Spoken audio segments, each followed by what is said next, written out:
Now, Britain is moving to calm fears that its decision to leave the European Union could have an adverse effect on its trade relations with Nigeria.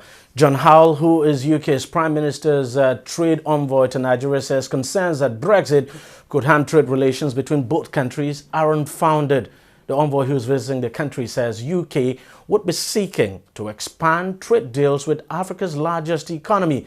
Howell was at the Nigerian Stock Exchange in Lagos on Wednesday, where he rang the closing bell, signifying the end of trade for that day.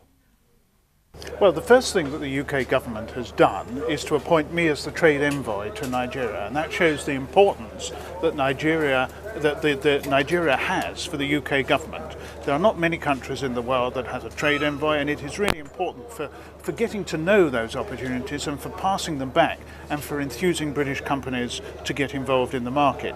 It's also a good opportunity for Nigerian companies to get involved in the UK market, and I think you've got to look at the increase of prosperity on both sides as being one of the great things that I want to achieve. What you've got to look at is the enormous enthusiasm that there is in the UK for doing business abroad. We now have a Department of State, the International Trade Department, to be able to deal with that and be able to galvanise British business into looking at opportunities overseas. And I think that that will play to Nigeria's strengths as well as to our own. Just look around the country now. There are British companies here that are doing business in Nigeria, and I want to encourage them to do more business.